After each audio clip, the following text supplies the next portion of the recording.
I have a lot of experience with the challenges, both legal and cultural, of Chinese companies doing business in the US. So tonight I thought I would talk to you about just a couple of high-level issues that might be informative to you. So first, I'll start with data security and cybersecurity, a very important issue that is front of mind for a lot of companies.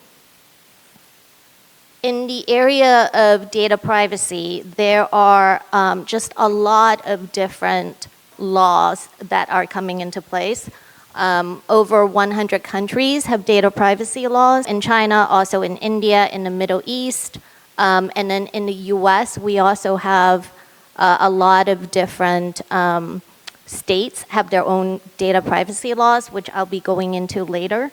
There are also changes in the area of data privacy, for example, with respect to cookies. So cookies are most likely going away. I don't know if you guys have heard about that, but there are going to have to be other ways to collect data. So we can talk about that later.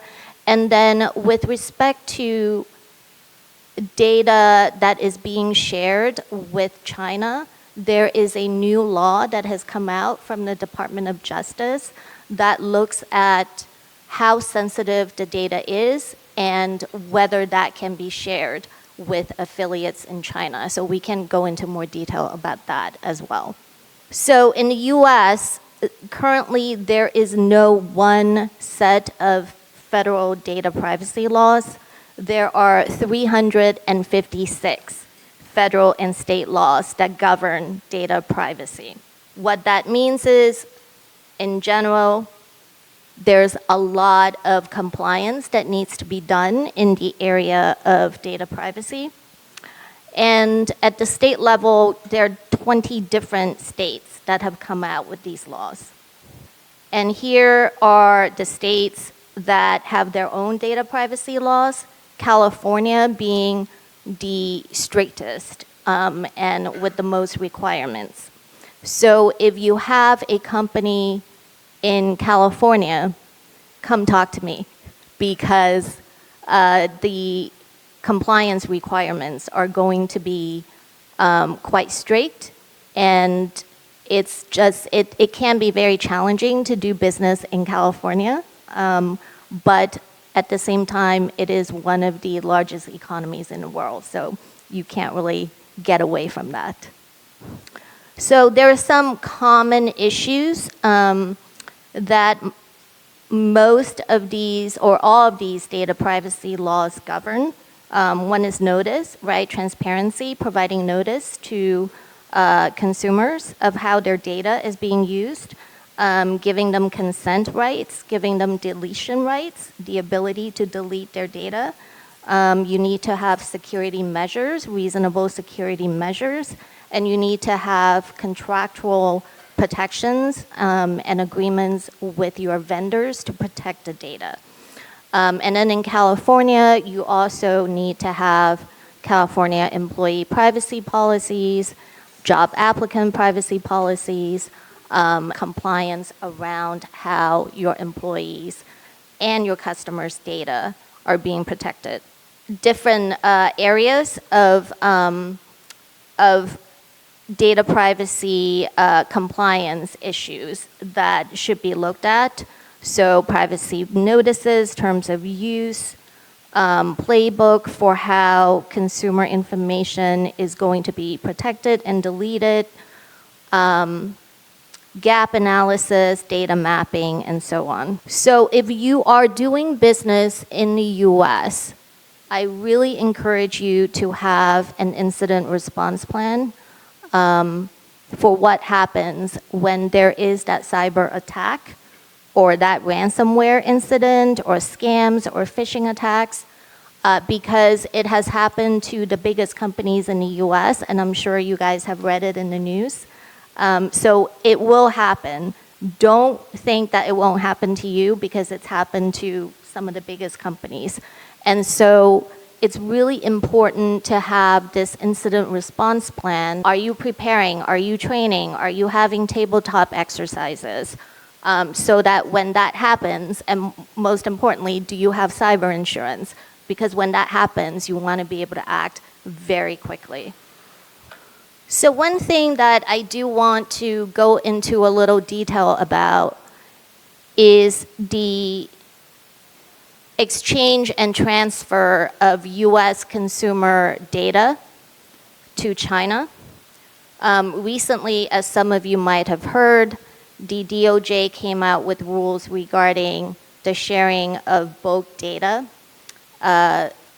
with China. So China has been named a country of concern together with Russia, Iran, North Korea, Cuba, and Venezuela.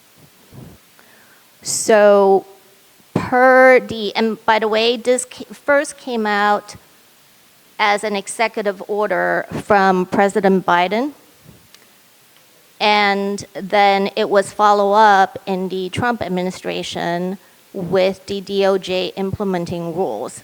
So this issue has been bipartisan, one of the few areas that the Democrats and the Republicans can agree on. The idea is to protect Americans' data from quote-unquote countries of concern. So this DOJ rules get triggered if you collect, for example, the genomic data of 100 people, biometric data for 1,000 people, this is Americans, precise geolocation data for 10,000 Americans, or here's the one that is most often triggered by my clients.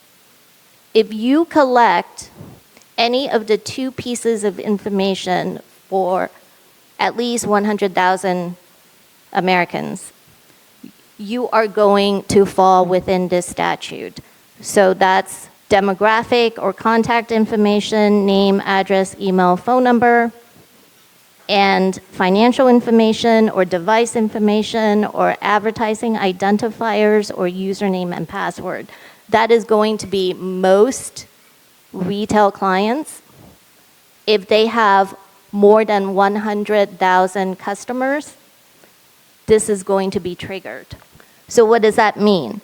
That means if information is shared with affiliates in China, with vendors in China, with employees in China, that is going to become a restricted data transfer transaction. And that is going to require compliance review. That is going to require a whole list of measures to ensure that that information is protected, that information is de-identified, and how that information can be shared or not shared with affiliates in China. It's a very complicated process.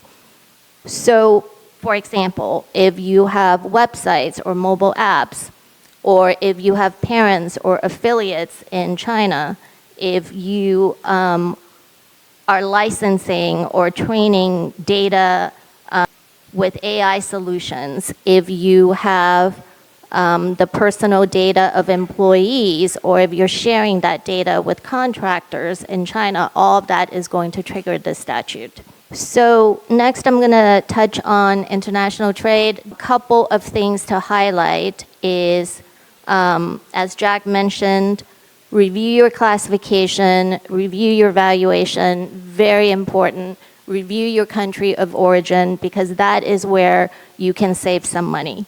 You really have to look at where the components come from and whether you can legally and in a compliant way take the position that the product is perhaps coming from another country and not China.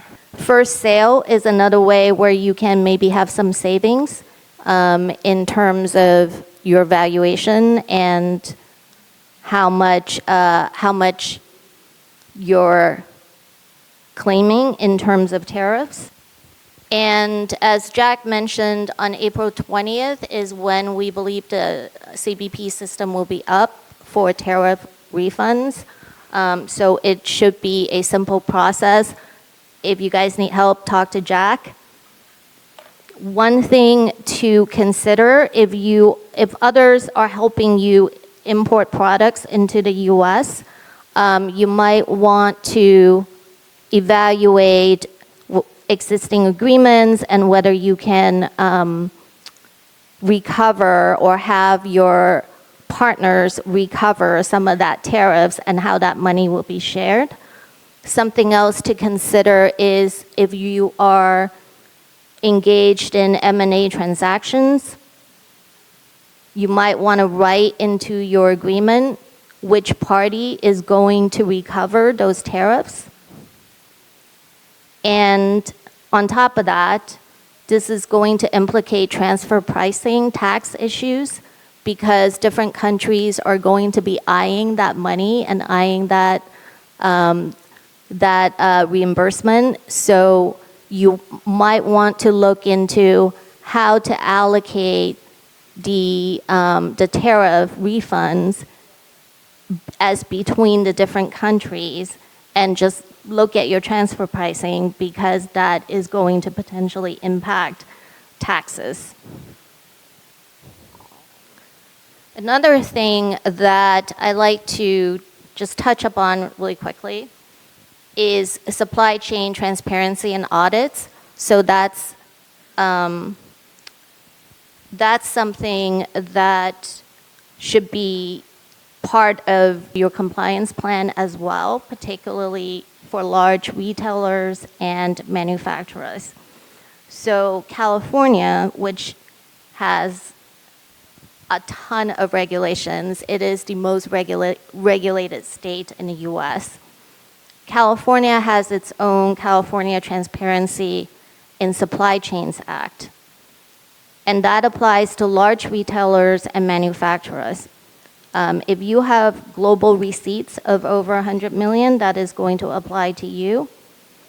And what that requires is a disclosure on your website that describes your efforts to address modern slavery, forced labor in your supply chain. And the UK and Australia also have similar requirements. If you don't put that up, there are going to be legal ramifications as well as PR ramifications. The Uyghur Forced Labor Prevention Act, the UFLPA, is something that Jack touched upon earlier as well, and this is going to impact the folks who have operations in China. So the US enacted this law a couple years ago that basically says products that are made in Xinjiang, China are presumed to be made with forced labor and cannot be imported into the US. So there is, the US government has put together a UFLPA entities list. That entities list should be checked. And the high-risk sectors are cotton and apparel, polysilicon and solar panels, tomatoes and tomato products, batteries, silica-based products. So if you are importing those products into the US, you have to be extra careful and make sure that you've got visibility into your supply chain and documentation and so on, so that your products are not going to be detained by CBP, because we're seeing a lot more detentions these days. And if your products are detained, then there's going to be documentation and information, very onerous information that you will have to provide to CBP before they will release your shipments. So lastly, we're talking about saving money and what you can do to save money and to protect your rights in the US. Something to consider is your intellectual property and how you should go about to protect your IP rights. So these are just a couple of options. There's the patent route, utility and design, There's trade secrets. More and more, we're seeing clients that are focusing more on their trade secrets, protecting their technology as trade secrets versus the patent, because with the patent applications, you have to disclose them. And then you've got the copyrights and the trademarks, other avenues of protection for your IP. So with that, that's all I have. Thank you.